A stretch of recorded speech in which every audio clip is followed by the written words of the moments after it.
नाज़रीन अहम ख़बर वाक़े ॾींदासीं। लाड़काणो पुलिस तरफ़ां डॉक्टर निमृता ऐं डॉक्टर नौशीन केसनि जी नए सिर जांच करण जो फ़ैसिलो कयो वियो आहे।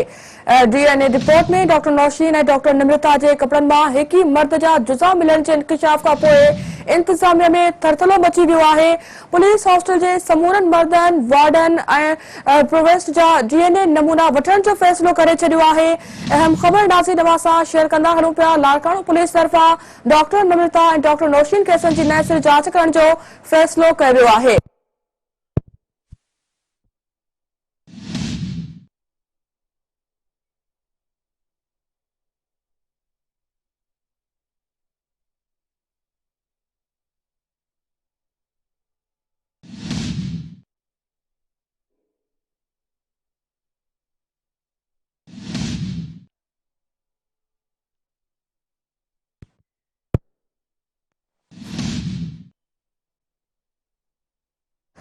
नाज़रीन अहम ख़बर वाक़े ॾियूं पिया। लाड़काणो पुलिस तरफ़ां डॉक्टर निमृता ऐं डॉक्टर नौशीन केसनि जी नए सिर जांच करण जो फ़ैसिलो कयो वियो आहे। इन हवाले सां तफ़सील ॼाणण लाइ राब्तो कयो आहे लाड़काणे में सिंध टीवी न्यूज़ जे ब्यूरो चीफ ज़फ़र अबरो सां। जी ज़फ़र, अपडेट कजो, इन हवाले सां नए सिर जांच करण जो फ़ैसिलो कयो वियो आहे। कहिड़ा तफ़सील इन ख़बर जे हवाले सां?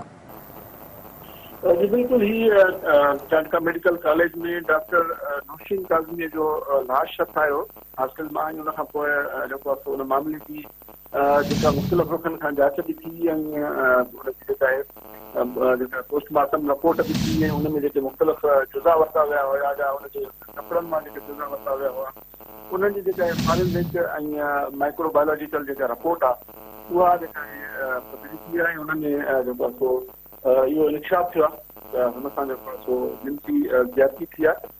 इन हवाले सां उन में इहो बि ॼाणायो आहे त उहो जेको ज्यादती कंदड़ माण्हू आहे उहो डॉक्टर निमृता जो जेको वाक़ियो थियो उन में बि उनजा जेके उहो साॻियो ई माण्हू हो ऐं हीअ बि उन में साॻियो माण्हू आहे। जंहिंखां पोइ लेबॉरेटरी जेको आहे सजेस्ट थियो आहे जेके बि उते हॉस्टल जे अंदरि मुलाज़िम आहिनि या उन सां लाॻापियल जेके माण्हू आहिनि वार्डन आहिनि या हॉस्टल प्रोवेस्ट आहिनि उन्हनि सभिनी जो जेके आहिनि DNA टेस्टूं करायूं उनमें ख़बर पई सघे त हुन में केरु जेको आहे माण्हू भले वेठा ऐं अहिड़े वाक़े खां पोइ तमामु वॾो हीअ इंकशाफ आहे त यूनिवर्सिटी इंतिज़ामिया में बि जेको आहे थरथलो मची वियो आहे। हुननि त पंहिंजो जेको आहे आम इजलास करायो हुन में इन पंहिंजे मुख़्तलिफ़ पासनि ते गौर कयो वियो ऐं तमामु घणी हिकिड़ी परेशानी वारी सूरत हाल इन हवाले सां बि पैदा थी आहे त पहिरियों हुनखे जेको आहे ख़ुदकुशीअ जा ॿिन्ही वाक़िअनि खे ख़ुदकुशीअ जो रंग ते ॾिनो वियो ऐं हींअर जॾहिं हीअ पासो साम्हूं आयो आहे त तमामु हिकिड़ी छिड़काईंदड़ ॻाल्हि आहे। इन हवाले सां ज़िले इंतिज़ामिया में तमामु घणी हिकिड़ी थरथले वारी ॻाल्हि आहे। हिकिड़ी SSP लाड़काणो सरफराज़ नवाज़ शेख सां ॻाल्हि थी त हुनजो इहो चवणो त असां छाकाणि त हाणे इहा जांच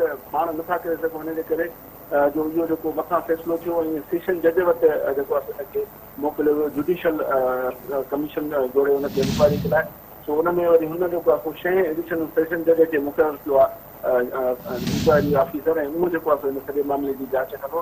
तंहिंजे करे पुलिस सॼो जेको रिकॉर्ड आहे ऐं तफ़सील ऐं जेके डिटेल आहिनि उहे जेके आहिनि पंहिंजो सेशन जज खे जेको इंक्वायरी ऑफिसर आहे उनखे फ़राहम कंदी। जेका बि जेका रिपोर्ट आई आहे या जेके बि इन मामले में जेके शयूं आहिनि उन्हनि वटि फाइल आहे उहो सॼो हींअर सील कयो वियो आहे ऐं उहो जेको आहे सो उन सेशन जज खे जेको उनजे हवाले कयो वञे। SSP जो इहो चवणो त पुलिस हाणे छाकाणि त उनखे वधीक जेके आहिनि जेकॾहिं मथां डायरेक्शन मिलनि था त पोइ हुन ते वधीक फर्दर जेका कार्रवाई कंदा। पर हिन वक़्त ताईं जेका सिचुएशन आहे केस जे हवाले सां उहा इहा आहे त हू जेको आहे बाउंड आहिनि ऐं उहो सेशन जज जेको आहे उन मामले जी इंक्वायरी कंदो ऐं हुन पंहिंजो जांच ऑफिसर बि मुक़ररु करे छॾियो आहे। उन केस जो ऐं इहे तमामु घणी जेका आहे इम्पोर्टेंट मामिलो साम्हूं आयो आहे त इन ॿिन्ही जेका आहिनि शागिर्दाननि सां जिनसी ॾाढाई कई वई ऐं हुन में हिकिड़ो ई माण्हू जेको आहे ॼाणायो आहे हुनजी जेको आहे तर्जीह कई आहे लेबॉरेटरी।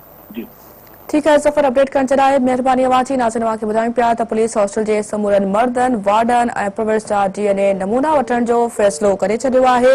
अवां खे नाज़रीन ॿुधाईंदा हलूं त लाड़काणो पुलिस तरफ़ां डॉक्टर निमृता ऐं डॉक्टर नौशीन केस जी नए सिर जांच करण जो फ़ैसिलो कयो आहे। DNA रिपोर्ट में डॉक्टर नौशीन ऐं डॉक्टर निमृता जे कपड़नि मां हिक ई मर्द जा जुज़ा मिलण जे इंकशाफ खां पोइ इंतज़ामिया में थरथलो